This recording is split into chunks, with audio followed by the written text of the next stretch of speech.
Alô pessoal, estamos aqui mais uma vez com vocês para esse tempo da nossa live, hoje muito especial, falando um pouquinho da nossa história. Então estamos esperando vocês irem entrando, porque para nós é muito especial estar junto com vocês. E como sempre temos a Suzana, o Paulo está com a gente, o Marcos Antonello, já estamos em 3. Vamos ver quanto tempo a gente leva para chegar a 50 hoje, ó. 10, que maravilha! Obrigado, Boa noite, Graciele, pessoal. Simone, o Fábio. Muito bem, Karen está com a gente. Hoje estão se preparando, amor, para fazer perguntas para nós. Já andaram me perguntando aí quantas perguntas podem fazer hoje. Então dá teu bom dia, querida. Boa noite, né? Eu acabei de falar. Boa noite, pessoal. Um prazer estar com vocês, compartilhar um pouquinho mais da nossa vida hoje. Gente, nós estamos entrando no tempo da Páscoa aí, tão gostoso, tão especial. Nós estamos preparando com tanto amor no coração o culto de domingo às 7h30 e nós queremos vocês lá. Antes de começar a falar hoje, já quero dar algum aviso aí para depois, quem entrar depois pode voltar o vídeo, que depois de live ele vira um vídeo, né? Fica aí no Facebook. E eu vou dizer, volta lá no começo dessa gravação e vê o que é para fazer. Então a ideia é que você prepare a ceia na sua casa para a sua família. E nós vamos preparar e vamos tomar a ceia lá na casa do pastor Eliseu. E você vai estar na sua casa, vai tomar a tua ceia com a tua família e vai ser muito especial. Nós vamos compartilhar bastante assim de vida, do que é a Páscoa na nossa vida, do que é a Páscoa na sua vida, um pouco de história, um pouco de risada e vai ser muito especial, eu tenho certeza. Eu já olhei também, amor, eu já vou pôr um cabo ali. Então, vamos lá. A Ana tá com o cabo comprido lá no quarto, se você quiser buscar.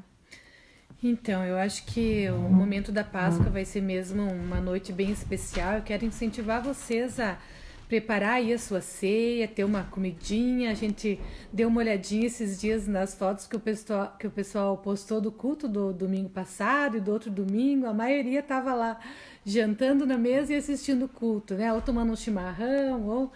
Então eu acho que esse domingo onde nós estamos já incentivando vocês a ficarem ao redor da mesa vai ser ainda mais especial. Então, independente de se você vai fazer uma janta especial, se você vai esquentar o restinho do almoço, ou se você vai comer uma pizza, né? Não importa o que vai ser o conteúdo da sua janta, porque eu acredito que a maioria de nós acaba fazendo algo mais especial até ao meio-dia do que à noite, né?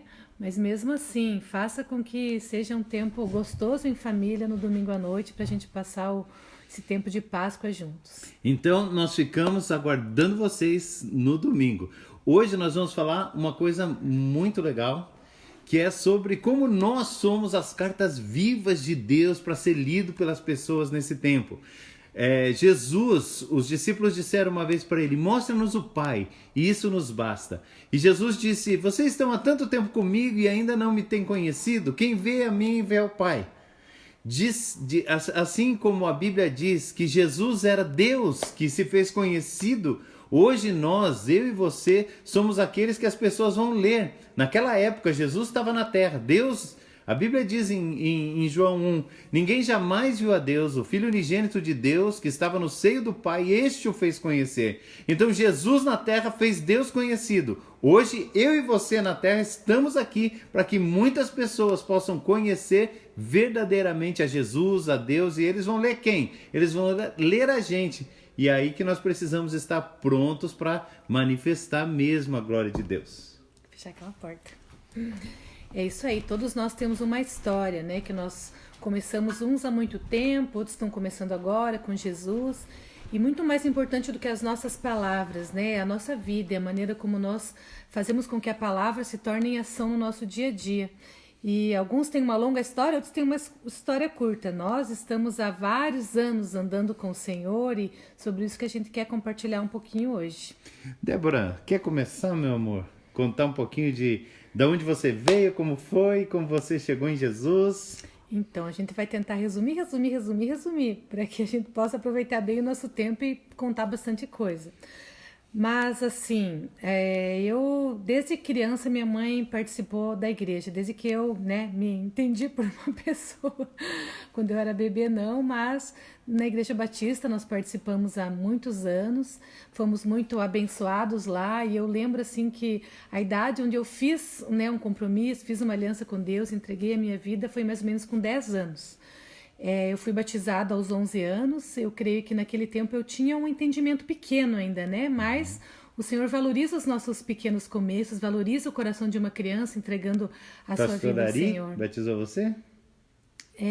Foi. Pastor Antônio Ari dos Santos, né? querido. Já está na glória com o Senhor. E de lá para cá eu tive muitos momentos, né, onde eu fui crescendo no meu entendimento, onde eu pude firmar os meus passos na palavra de Deus. Hoje olhando para trás, né, eu entendo que muito tempo eu não tive assim convicções fortes na minha adolescência, na minha juventude. Tive momentos assim marcantes com o Senhor, mas sei que muito tempo da minha vida também eu andei naquilo que eu tinha alcançado, mas faltava muito para que eu pudesse chegar a ter firmeza na palavra, mas cada um daqueles momentos o Senhor foi usando para me construir e para que eu entendesse o meu chamado, entendesse o propósito que Deus tinha para mim. Acredito que é assim com todos nós. Nós temos um encontro com Jesus, que é o momento da nossa salvação, mas assim como a Bíblia também diz que para nós desenvolvermos a nossa salvação, e isso vai acontecendo nas experiências que a gente vai tendo com Deus. Eu também, meus pais se converteram, eu tinha de 4 para 5 anos, as coisas eram bem difíceis em casa, bem desestruturado o lar, mas num momento, no dia 7 de setembro de 1979, uma coisa acontecia sempre na minha casa, eu escutava meus pais falando de Jesus para as pessoas. Muitas vezes, às noites da semana, eles levavam pessoas para casa, chamavam para jantar ou para tomar um café, para fazer alguma coisa e falavam de Jesus para as pessoas. Eles não chegaram a lembrar ou pensar que eu, como uma criança de 6 anos de idade, poderia receber Jesus, ou eles deveriam falar comigo para eu entender, mas eu ficava escutando toda noite. E naquela manhã de 7 de setembro eu ia com a escola para desfilar no culto, para desfilar no desfile do 7 de setembro, e caiu o computador aqui na hora, e era o tempo que a gente ia com a escola para desfilar, e eu estava muito animado com isso, como uma criança com 7 anos, 6 anos de idade, e aí não deu, estava chovendo, e choveu, olhei, não vai ter, e aí eu comecei a lembrar o que eu tinha ouvido meus pais falarem com um casal na noite anterior. E eu fiz uma oração lá na cama, antes de sair da cama, eu dizia: Senhor, eu quero te receber no meu coração. E eu fui tomado por uma alegria tão grande do Espírito que eu nem sabia o que tinha acontecido comigo. Mas eu não conseguia nem falar, eu ria e eu fiquei tão feliz. Eu passei aquele dia feliz. À noite eu dizia para os meus pais: eu não quero dormir porque eu tenho medo de amanhã não estar sentindo tudo isso. Mas a verdade é que, a seu modo, todos os dias da minha vida a partir de então tiveram um selo, uma marca desse relacionamento com o Espírito Santo, que tão graciosamente me abençoou com uma experiência naquele dia, 7 de setembro de 79. E o Espírito Santo sabia que eu teria dificuldade com 46 anos de imaginar que eu vou fazer 40 anos com Jesus em dia 7 de setembro. Uau, nem tinha pensado nisso. Eu teria dificuldade de olhar para trás e imaginar uma criança tão pequena com uma decisão tão interessante, tão intensa. Mas ele me marcou naquele momento, acredito que para eu lembrar para toda a vida quão importante foi aquele dia na minha vida. Também fui batizado pelo pastor Antônio Ari dos Santos, né? Pastorzão querido. E aí foi a vida, né? E aí lá fomos nós. Nos conhecemos então lá na Igreja Batista, né? Eu estava lá um pouquinho antes dele. E a nossa primeira convivência, né? Nossa primeira amizade se firmou lá. Aí fomos indo e eu comecei a ficar, 12 anos, 13 anos, 14 anos. 14 anos eu já estava de olho em alguém. E aí com 15 eu já sabia como ia ser minha vida, com quem eu queria casar. E eu sabia tudo, porque eu era apaixonado por uma menina da igreja.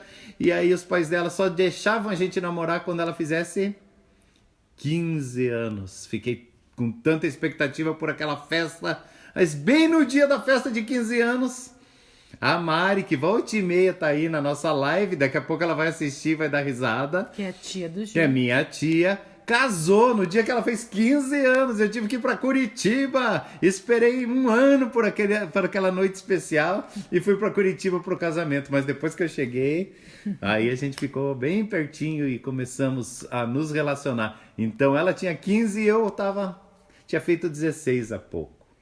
E hoje, olhando para trás, né, a gente vê como foi cedo, né, que toda a nossa história começou. Mas a gente sabia que Deus tinha um propósito também com tudo aquilo. Nós namoramos por 9 meses, né, nessa primeira etapa, fomos entendendo e amadurecendo também, percebendo que não era um momento adequado, né? Então, porque até a gente amadurecer, a gente quer apertar para ver se tá maduro e não tá maduro, e daí era melhor parar naquele momento, né? Então é uma longa história, né? Nós temos que pular etapas. Hoje tá madurinha, ó. Mas a gente acabou, então, passando vários anos longe um do outro, né? Nesse processo tinha começado a comunidade e a gente realmente se afastou. Eu fui morar um tempo em Curitiba também, tive um desafio ali também, fazendo cursinho, morando com alguns parentes meus. E nesse tempo aí o Ju até perguntou ontem, né? Adivinha o que a pastora fez no primeiro vestibular, qual era o sonho e tudo mais, né? Alguém aí tem então uma ideia? Escreve aí, né? Vamos lá. Alguém acertou quantos anos você estudou piano? Não, ninguém mais falou sobre isso. Mas muita né? gente escreveu ali. Eu não Então eu acho que a pessoa que chegou mais perto escreveu 11 anos. Alguém quer escrever aí? Quantos anos acham que ela estudou piano? Vai lá que vai ganhar o livro, né? Mas tá bom, então tu vai ganhar o livro também, aquele que disser qual foi o vestibular que ela fez. Que vestibular a pastora Débora fez, ela estava em Curitiba. Que eu passei, então. Ela passou lá no vestibular, né? Então, qual foi o vestibular que a Débora passou? E agora eu vi, sabe quem tá aqui com a gente? Sempre tá, e eu amo que ele esteja, o Alisson, olha, nosso psicólogo. E como eu vi o Alisson ali, deixa eu contar uma história para vocês. Quando eu... Clarice, que pergunta é essa? Né? Guarda as suas perguntas aí, né? Ele diz, ainda não tinha que ter 18 anos para namorar? Não é uma pergunta, é uma afirmação. É uma afirmação, né? Ainda que não era com 18 anos para namorar. Então vamos lá. Mas depois o senhor, a gente daí, só quando a gente tinha quase 18, começamos a namorar de novo. E essa é uma história que a gente já tinha 18, né? Então vamos lá. Aí eu estava falando de psicologia, né? Desde os 13 anos eu sonhava que eu ia fazer psicologia. Ia fazer psicologia, queria fazer psicologia. Nessa época eu fiquei mergulhado aí, eu gostava bastante de ler desde a adolescência. Então eu li bastante coisa. Eu li... Ai, amor, não entre em detalhes. Li muita coisa aí, né? Freud, Piaget, Erikson, Kohlberg, Jung, era cheio disso, ia tudo que eu queria fazer. Fiz o vestibular no segundo ano, eu estudava lá no Colégio Mater Dei, fiz o vestibular no segundo ano na Federal, passei no vestibular, eu sabia que era isso que eu queria, fui de novo, passei de novo, agora ia, né? Agora eu tinha minha vaga na Federal e daí aconteceu uma coisa e agora que eu quero falar a coisa mais importante. Todos nós temos um chamado de Deus, todos nós. Alguns um chamado de tempo integral, outros um chamado para ministério pastoral, mas todos nós temos um chamado para que a nossa vida seja uma carta viva de Deus para essa geração. E nesse momento aqui, com 17 anos, foi que eu tive a minha grande experiência para entender o meu chamado, já vamos começar a responder as perguntas. Mas olha, Clarice, segura essa pergunta aí que nós vamos voltar, você vai precisar escrever de novo. Morei em Foz do Iguaçu, tem gente de Foz do Iguaçu aí. Aí aconteceu o momento do meu chamado. E posso contar já? Ok, o que mais chamou atenção nela, a gente já vai... O que me chamou atenção, já conta. Aí, morei em Foz do Iguaçu, conto quando morei em Foz do Iguaçu. Mas eu vou falar do meu chamado primeiro. Eu tinha tanta certeza do que eu ia fazer, e esse era o meu problema, porque eu não tinha dúvida nenhuma. Eu tinha certeza com 13 anos, com 14 anos, com 15 anos. Eu sempre tinha muita certeza do que eu ia fazer na minha vida. Eu ia ser psicólogo e pronto. E estudei um pouquinho sobre isso. Aí o que aconteceu? Deus falou comigo, eu comecei a falar, eu quero uma palavra de Deus sobre a minha profissão, e fiz uma coisa que nem pode fazer, não tente isso em casa, né? Eu fui para um tempo de jejum, fui para uma chácara muito abençoada, que eu ia para acampamentos desde criança, lá no Emaús, e fui fazer um tempo de jejum. Fiquei 5 dias lá, sozinho na chácara. Não, tinha o caseiro na chácara, mas não via ele.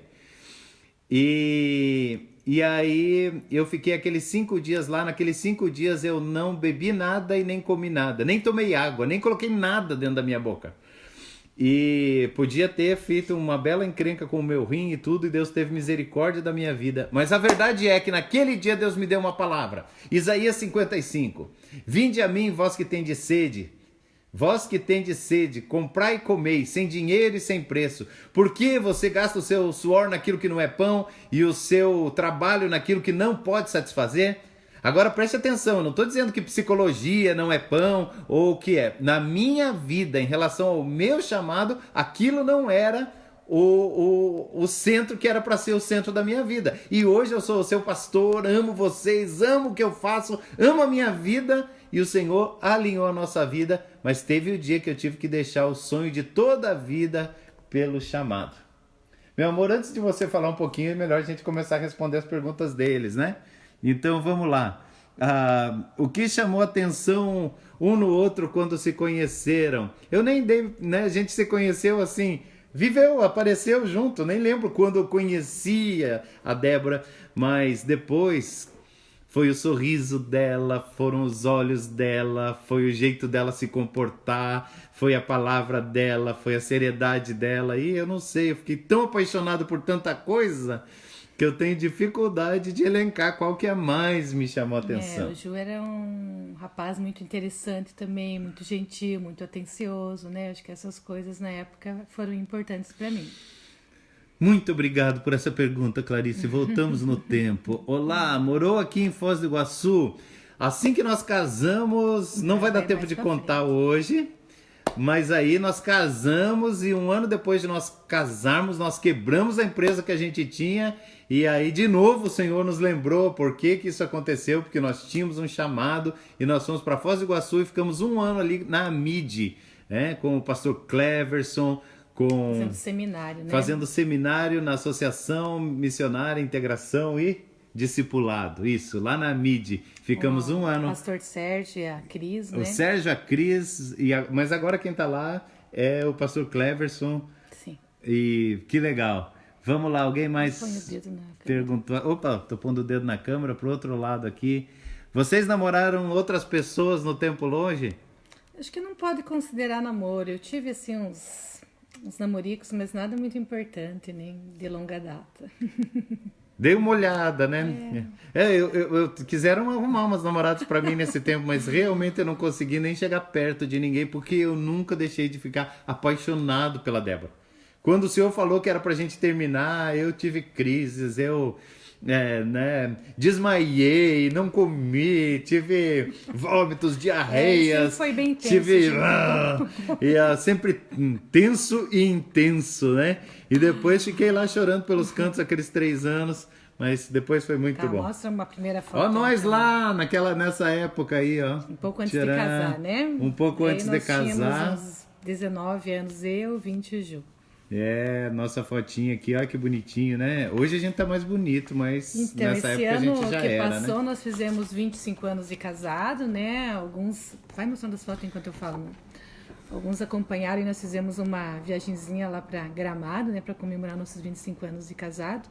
Então, logo que a gente casou, nós ficamos 1 ano aqui em Pato Branco, né? Tivemos a empresa, na época eu trabalhava no SESEC.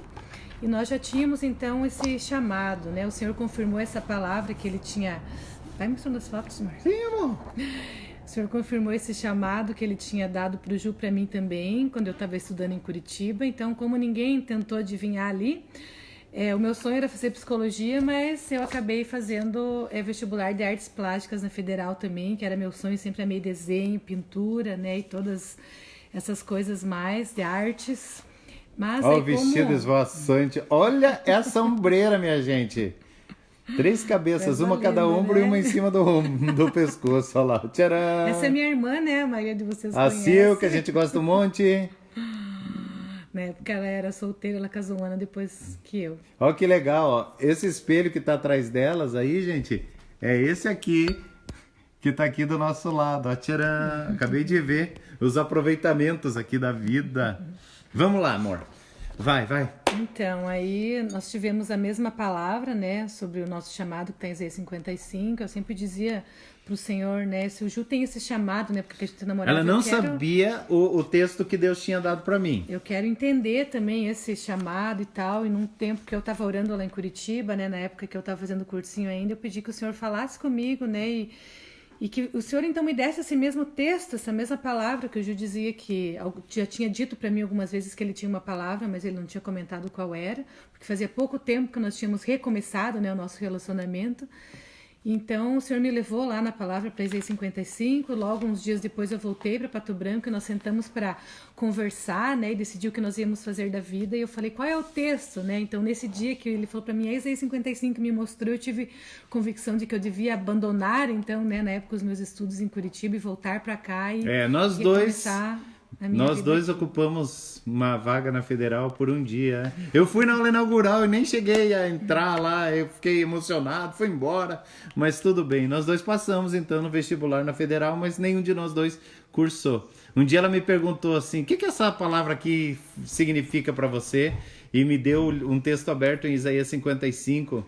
E eu falei, que algumas vezes a gente... Eu já tinha contado essa parte. Sim, mas não desse jeito que eu conto. Algumas vezes a gente gasta a nossa vida, não é naquilo que Deus chamou a gente e tal, e aí tudo bem. E aí ela falou, mas só isso que significa? Eu falei, não, essa é a palavra que Deus me deu, pelo que eu deixei meus sonhos e decidi viver para o ministério, viver para as coisas de Deus. E aí ela falou, então sim o quê? Aí eu caso com você. E aí eu não entendi mais nada, mas a gente tá aqui bem feliz. Então, nós... Ele é isso mesmo, agora a Ana tá na aquarela, né? Muito legal. Nós nos casamos em 94, então, né? 1994, e nós somos ordenados pastores no ano de 2000. Eu estava grávida da Ana, né? Na nossa ordenação, aí tem uma fotinho que vocês podem ver. Aqui tem mais uma que tem várias pessoas, aí alguns pastores que participaram desse tempo com a gente. Olha lá, tá o pastor Herod, né? Muito tempo atrás. Pastor Valdir Helenice. A nossa ordenação foi junto com o pastor Valdir e a pastora Helenice. Então aí... Luciano Subirá, o Herod, a Kelly, não lembrava, que legal. Pastor Cristiano... lá de fora, Pastor Cris, muito legal. Pai da pastora Melissa. Isso, Muito bem. Então, o maior desafio no casamento de nós, no nosso casamento. O Enos está perguntando, qual o maior desafio no casamento de vocês até hoje? Maior dificuldade e maior alegria? Eu acho que a gente enfrentou bastante dificuldades financeiras no começo, né? Enquanto da gente ter quebrado a empresa e a gente precisou trabalhar bastante, né, para recuperar algumas coisas no começo, mas aí na época o pastor Eliseu era médico, tinha uma situação financeira boa, né, e ele resolveu assumir algumas contas nossas naquele tempo para que a gente pudesse então cumprir o nosso chamado e ir para o seminário. Mas a gente trabalhou bastante, né? Alguns meses foram bem puxados. Eu acho que essa incerteza, né, do que ia ser do nosso futuro, eu acho que foi, assim, difícil. E depois o fato de que a gente desejava ter filhos. 1 ano depois de casado, a gente queria muito ter filhos, porque a gente adora filhos, adora crianças, e essa relação para nós é o melhor da vida. E demorou aí 6 anos depois que a gente desejou. E a gente teve que superar esse tempo com muito relacionamento, com muito amor, com muita compreensão, até que o Senhor nos abençoou com esses filhos extraordinários, né, que hoje nos alegram tanto o coração. E aí, gente? Eu acho que essa foi a fase mais complicada mesmo, né, a fase de mais choros, né, de lágrimas. Olha, a gente vive hoje um dia de muita alegria, muita alegria. Eu tive uma papelaria e depois eu tive uma empresa de cópias e uma gráfica rápida, e aqui quebrou foi uma empresa de brindes, principalmente de folhinhas. Ando no sul inteiro e vejo lá as placas dos meus clientes. Provavelmente eu já era a maior empresa de venda de folhinhas, aqueles calendários, né? Aí do Sul. Então vendia muita coisa, né? E tinha muito funcionário, muita gente. E quando foi sequestrada a poupança, lembra dessa época? E aí tudo. E se você tem aluguel para pagar, luz, água, funcionário e folhinha, minha gente. Ninguém pagou a folhinha. E até hoje eu tinha folhinhas para pagar. Ai, que beleza. Então, esse tempo foi um tempo de bastante desafios. A Elialma perguntou, né, se funcionou a gente trabalhar junto. Eu acho que funcionou, tanto que, na verdade, até hoje estamos trabalhando junto, né? Estamos no ministério, então, desde o ano 2000, né, oficialmente, digamos assim. E eu creio Estamos no ministério desde 95, mas do ano 2000 ordenados, né? Sim, digamos oficialmente. Né? Pastores ordenados há 20 anos. Eu amo trabalhar com a Débora porque, tirando a questão de eu amá-la, de eu admirá-la, de tudo isso, eu tenho muita admiração por ela. Ela é uma mulher inteligente, ela é independente na parte boa dessa independência, que ela tem iniciativa. E ela é o maior desafio que eu tenho, porque eu vejo ela cada dia andando com Jesus, desde muito antes de nós sermos casados. Então, hoje eu olhei uma mala, eu abri uma mala aqui procurando alguma coisa e eu vi lá cadernos de devocional de 4, 5 anos antes da gente casar. E vai até hoje, então é incrível, cada né? mudança joga um pouco fora, né? Porque não tem como carregar tudo. Não, Alisson, olha, você está perguntando, queriam ter mais filhos do que tem atualmente? Não, nosso sonho sempre foi ter um casal de filhos, mas nós imaginávamos que viria um menino depois a menina. E o Senhor mudou a ordem dos fatores aí. Nós pensamos, na verdade, um tempo em adoção, né? Pensamos em que nós gostaríamos de adotar uma criança, mas aí acabou que não... A vida se encaminhou para algumas coisas diferentes, nós acabamos não tendo oportunidade, mas achamos que é o máximo quem faz isso, né? Hoje incentivamos as pessoas nisso, eu acho que a gente precisa olhar por aqueles que não tem ninguém por eles e... Né, Talvez a gente tenha adotado muitas pessoas e não pudemos adotar uma criança. Casal trabalhando juntos, na visão de vocês, qual é o segredo para dar certo? Não se meter no papel do outro. O mais difícil é você acreditar que o que o outro está fazendo é muito bom. E se não for, ele não deveria estar fazendo aquilo. Então, deixa a pessoa fazer o que ela tem que fazer. E eu acho que desenvolver uma boa comunicação, né? Porque eu vejo assim que muitas vezes nós não pensamos igual. Até hoje, muitas vezes nós temos opiniões diferentes. Mas eu acho que quando a gente trabalha na comunicação e a gente consegue sentar e conversar e chegar a um acordo, eu acho que isso é muito importante. Quem é a pessoa doce e amorosa, Clarice? A Débora, né? Não precisa muito, né? Como vocês tratam uma dificuldade no casamento entre vocês dois? A gente não fica brigado pro outro dia de jeito nenhum, nunca. Com diálogo, né? Com diálogo, falando sempre do sentimento, respeitando o sentimento do outro. Eu falei numa live aí atrás como brigar direito, falar, eu tô me sentindo assim, eu tô me sentindo assado e isso funciona. Trabalhando, né? Eu acho que nós dois temos uma decisão de trabalhar nas nossas fraquezas, nas áreas que se tornam um conflito no nosso relacionamento, porque elas existem, né? Como existem na vida de todos. Mas quando a gente tem uma decisão de trabalhar nisso pessoalmente, de investir, considerar o outro, eu acho que isso não se torna uma dificuldade por um longo tempo. Mas se a palavra é o como enfrentar dificuldade entre duas pessoas, talvez vou extrapolar um pouquinho a nossa história, a nossa relação, porque isso é bem assentado para nós. Primeiro, tem que ter as pontes muito bem dinamitadas. O que significa? Nós não entendemos que não estar junto é uma opção de vida. Nós só vamos não estar um com o outro no final do dia se um de nós morrermos.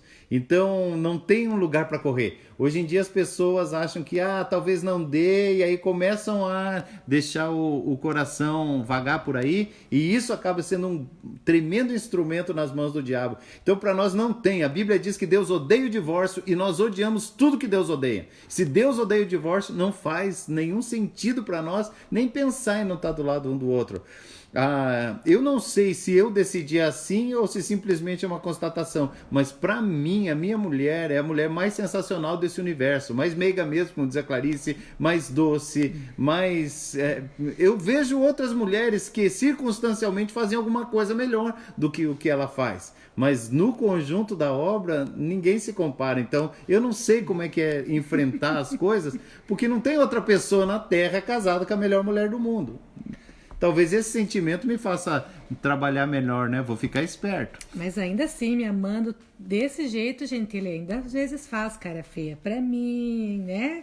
Ainda assim, às vezes ele fica bravo comigo, porque faz parte da vida, né? Só pra vocês não pensarem assim que esse sentimento todo faz com que a gente evite conflitos. Não, porque os conflitos vêm no dia a dia com as circunstâncias da vida e tudo mais. O Alisson perguntou se a gente pensou em morar fora do país algumas vezes. Nós pensamos, né? Uma vez pensamos em ir para a Itália. Gente, bem no comecinho do nosso casamento, a gente tinha certeza que a gente ia estudar e fizemos todos os planos para ir para Portland. Lá em cima, nos Estados Unidos, pertinho do Canadá, um lugar que... neva 9 meses por ano, frio lá para fazer né, que não no Bible frio. Temple. Agora a gente recebeu o pastor Bonilha aqui, e ele é um dos professores lá do Bible Temple. Olha o Senhor realizando, nem lembrava disso, o Senhor realizando os nossos sonhos. Aí o que a gente fez? A gente tinha 2 casais queridos, o Guilherme, a esposa, o Marcos de Bortoli, e a gente foi fazendo cartãozinho de papai lá perto do Dia dos Pais para levantar dinheiro. Acho que todo o dinheiro que nós levantamos dava para... para Vitorino. Não deu nada, não tivemos dinheiro para ir. Depois, agora, já com os filhos, tudo, nós ficamos 4 meses na Inglaterra, numa sala de oração. E sim, nós quisemos ir. E ministerialmente, a gente acabou conhecendo bastante coisa. Eu fui ministrar muitos lugares já. Além da Inglaterra, muitos outros lugares, Portugal, Espanha... nós tivemos a oportunidade de ir para a França, para Jersey, que é uma ilha que fica pertinho da França. Tivemos na Holanda, tivemos na Itália. Na Itália eu tive algumas vezes, 4 ou 5 vezes. Tivemos uma proposta para pastorear uma igreja lá um tempo, mas nem vamos entrar muitas nessa história. propostas. Na Holanda eu também tive uma proposta mais engraçadinha que essa e tudo mais. Mas independente de todos os nossos desejos, nós sempre nos guiamos pela vontade e pela proposta do Senhor para nossa vida, né? E claro, né, uns lugares bem legais que o Senhor nos levou, como a República Tcheca, como Israel, o Egito, Jordânia e esses lugares. Mas por que eu estou falando o nome desses países? Que a grande maioria do tempo nesses lugares eu estava para ministrar. Então eu estou dizendo que o Senhor nos permitiu, porque a maioria desses lugares onde eu estive para ministrar, as pessoas que estavam me levando ou nos levando estavam proporcionando para a gente essas viagens. Mas eu quero dizer para todos vocês que não tem nenhum lugar que chegue próximo ao Brasil de qualidade de vida e de paixão. Eu entendo que eu sou apaixonado por tudo na minha vida, então eu amo o lugar que eu estou, eu amo a mulher com quem eu estou, eu amo a igreja que eu sirvo, e essa paixão ajuda muito a gente a viver. É muito triste um homem com uma mulher de olho na secretária, é muito triste um homem em Pato Branco de olho em Coronel Vivida. É muito triste alguém no ministério de olho numa outra profissão. Então eu sou tudo aonde eu estou e sou muito feliz com isso. Talvez aí também vá uma dica que ajude as pessoas. Verdade. Então acho que temos que ir terminando já. Né? Vamos responder mais um pouquinho agora. Agora me empolguei. Vai. Houve um distanciamento entre nós quando a Ana nasceu? Não. Só o dia que eu fui dar banho na Ana e afoguei ela na banheira, houve um distanciamento. Acho que a Débora ficou bem brava naquele dia, quando teve que desafogar ela lá, mas não houve, a gente ficou muito mais próximo. Já se arrependeram de ter deixado de fazer algo na vida que seria importante, mas deixaram o tempo passar? Você lembra? Eu acho que talvez se eu pudesse voltar lá atrás, eu teria estudado algumas coisas a mais, teria talvez feito alguma faculdade aqui mesmo, né? Que na época eu não considerei, talvez nesse sentido. Ainda é tempo, sempre é tempo. Olha, eles estão brigando aqui, ó. Já mudei 11 vezes, já mudei 17, viu? Vocês são amadores. Nós mudamos o dobro de vocês. Pode somar os 2. Não sei, quantas vezes mudaram? Não tenho ideia, mais de 30. Como se prepararam como casal para ter filhos? Tem uma dica de ouro para a gente? Sim. Pessoas adultas podem ter filhos, todo adulto pode ter filho. E adulto é aquele que fica estável nos dias instáveis, que consegue trabalhar bem causa e consequência, sabe que o que a gente planta hoje, a gente colhe amanhã. E eu entendo que para ter filho basta você não ser o centro da sua própria vida. Pessoas que são exageradamente autocentradas, aí acontece aquelas coisas também de se afastar quando nasce filho, de crise, porque as pessoas olham demais para si. Pessoas que são centradas no outro, nas necessidades das pessoas ao seu redor, não tem muita dificuldade. E eu acho que quando a gente processo. Já tem um propósito de vida, a gente tem filhos, a gente traz os nossos filhos juntos pro nosso propósito. Nós né? nunca deixamos de fazer nada por causa das crianças, né? Eu lembro que a primeira viagem que nós fizemos com a Ana, ela não tinha 3 meses ainda, porque tinha um congresso fora, né? E eu queria muito ir junto, então nós encaramos ônibus, avião, porque eu queria muito estar naquele momento que Gente, eu fiz 42 horas de ônibus para Porto Seguro. Ela foi de avião, a gente não podia pagar 2 passagens. A gente foi até Curitiba de ônibus com um bebê de 3 meses. Depois ela pega o avião e eu continuo 3 dias. Coisa de louco. Então, gente... o Neymar também afogou a filha. Eu acabei estudando depois e me graduando em teologia, né? Junto com o pessoal, depois na Sesumar, naquele processo todo. Mas eu digo ter feito alguma coisa a mais, né? Agora estão me incentivando até a fazer gastronomia. Você acredita, Jane? Olha, ó. Jane, ó, já pensou se for uma colega, hein? A Dorilene esses dias falou pra mim, você devia fazer gastronomia Ela e tal. É boa, gente. Aí eu falei, quem sabe, mais pra frente, não agora, né? E eu acho que o melhor lugar pra fechar é isso que o Elcio falou, meu amor. Todos temos uma grande história. Eu acho que esse é o ponto. Não vou nem ler o resto aqui, ó. Se os outros leem lá no teu... Todos temos uma grande história. Na verdade, o que é incrível, queridos, é exatamente isso. Deus pode usar a gente do jeito que a gente é, no estado... Olha, eu até separei aqui, deixa eu ver onde está.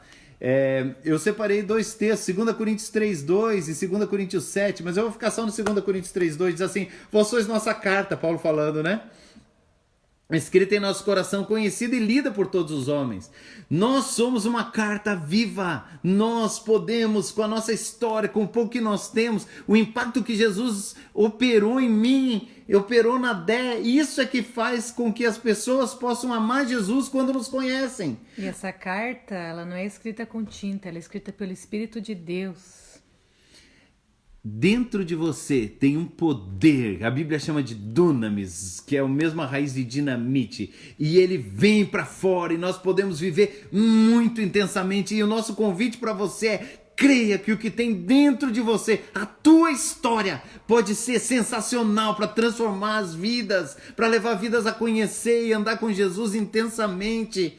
E olha, querido, o melhor disso tudo é que lá em Coríntios também está escrito que nós construímos com ouro, prata e pedras preciosas, madeira, feno ou palha. E o que nós construímos sobre a obra de Deus em nós é o ouro, sobre o Espírito Santo são as pedras preciosas, os dons, as manifestações. A prata fala de salvação, fala de Cristo. Então, tudo que nós vamos levar para a eternidade é o que Ele escreveu em nós. Então, querido, eu não sei se você vai passar por apertinho financeiro, não vai passar por apertinho financeiro, se vamos passar por dificuldade, se vai ser 1 ou 2 anos, mas sinceramente isso não faz tanto peso no nosso coração, porque nós sabemos que nós estamos plantando para a eternidade e que lá não tem corona, lá não tem governo, não tem política, e vai ser bom, hein? Eu acho que a gente pode falar talvez sobre a conversa, sobre a pergunta da Suzana amanhã, né? Falar um pouquinho mais sobre isso, que eu acho que é importante também.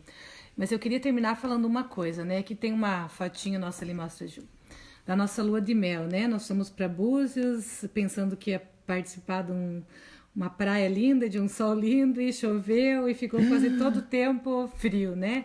E lá nós decidimos que não importasse o que acontecesse na nossa vida, né? Nós íamos fazer com que as coisas funcionassem por causa do amor que nós tínhamos um pelo outro. Então eu acho que durante a nossa vida muitas coisas foram diferentes. Se nós pudéssemos, né, olhar lá atrás, nesse momento aí, o que ia acontecer, nós ia pensar, mas será? Se alguém contasse para nós, né, daqui 25 anos vocês vão estar nesse lugar, nós íamos pensar, não é isso que nós planejamos, não é isso que nós pensamos, nós tínhamos uns planos completamente diferentes, mas independente de onde você está hoje, os planos do Senhor sempre são melhores, sempre são maiores, os pensamentos de Deus são tão diferentes do que os nossos, né? Isso está lá em Isaías 55 também, mas Ele vai nos levar para o lugar que Ele deseja durante a nossa história. Então a liderança dele é que nos dá segurança. Aceite a liderança do Senhor na tua vida. E uma última coisa que eu quero falar sobre isso que a gente fez aqui. Eu já falei a última. Dá mãozinha aqui. Você lembra disso, meu amor? Sim. Nós combinamos que o que tem importância e o que não tem importância vai ficar em segundo plano. E do nosso casamento, do nosso lua de mel, tudo deu muito diferente de tudo que a gente tinha planejado e naturalmente deu tudo muito pior. As flores que a gente viu na semana eram grandes e lindas. As flores do dia do casamento eram os botõezinhos. A pessoa que nos vendeu a passagem para Búzios colocou eu num avião e a Débora em outro avião. 8 horas depois tivemos que passar um dia no aeroporto esperando. E a gente colocava, quando um ia ficar irritado, o outro punha a mão assim, quando a gente combinou. Nós vamos ficar junto e tá tudo bem. No lugar de ficar chateado por criar expectativas, nós decidimos que o importante é que a gente ia estar junto e nada ia tirar a nossa alegria. Então a gente foi para dias de frio no Rio de Janeiro, tomamos muita chuva, mas foi melhor do que passar na praia. Mas isso eu não conto. Então é isso, querido. Deus te abençoe para romper os seus limites aí, ir além, conhecer todo o propósito de Deus para a tua vida. Vamos orar? Vamos orar, mas se você é uma carta viva, quando a pessoa olhar para você tem que ter aí paz, amor, alegria, bondade, benignidade, mansidão, domínio próprio, temperança, fé. Não tem que ter aí chateação, amargura, travado lá, todo travado porque alguma coisa não funcionou. O que é importante. E as outras coisas, um dia vão para o lugar. Vocês não sabem quanto fio nós passamos. Nós trocamos de roupa para correr na praia, tiramos a foto e corremos de volta. Aeroporto, Afonso Pena. E corremos de volta para nossos agasalhos. Oremos. Pai, nós abençoamos cada casal que está nesse momento, cada família assistindo essa live, fortalece-os para cumprirem seu propósito, ajuda-os a passar por esse tempo difícil, pelas lutas que possam estar passando, com os olhos fixos em Ti, sabendo que a Tua promessa vai se cumprir e as escolhas que estiverem fazendo possam submetê-las ao Senhor para conhecer todo o Teu plano e todo o Teu pensamento para as suas vidas. Em nome de Jesus. Pai, eu te peço que essas cartas vivas que estão escritas pelo Teu Espírito para essa geração, cada uma dessas pessoas que está conosco hoje, nessa noite, nessa live, a nossa própria vida, dos nossos filhos, papai, eu peço que o Senhor cumpra tudo. A Tua palavra diz, Senhor, que nada da Tua palavra vem à terra e volta a Ti sem que tenha cumprido toda a finalidade. Assim a Tua palavra diz sobre ela mesma, que assim como a chuva não volta para o céu sem ter regado a terra, assim a Tua palavra não voltaria para Ti vazia. Se nossa vida é a Tua palavra, não permite nos voltar para Ti vazios, não permite nos voltar para Ti sem galardão, não permite nos voltar para Ti sem ter cumprido toda a Tua vontade, Pai. Eu te peço por mim, pela Dé, pelos nossos filhos e pelas famílias de cada um que nos ouve, que cumpram toda a Tua vontade. Amém. Em nome do Senhor Jesus. Tenha uma ótima noite, nos vemos. E somos apaixonados por estar com vocês. Beijo. Amanhã a gente continua um pouco com as perguntas.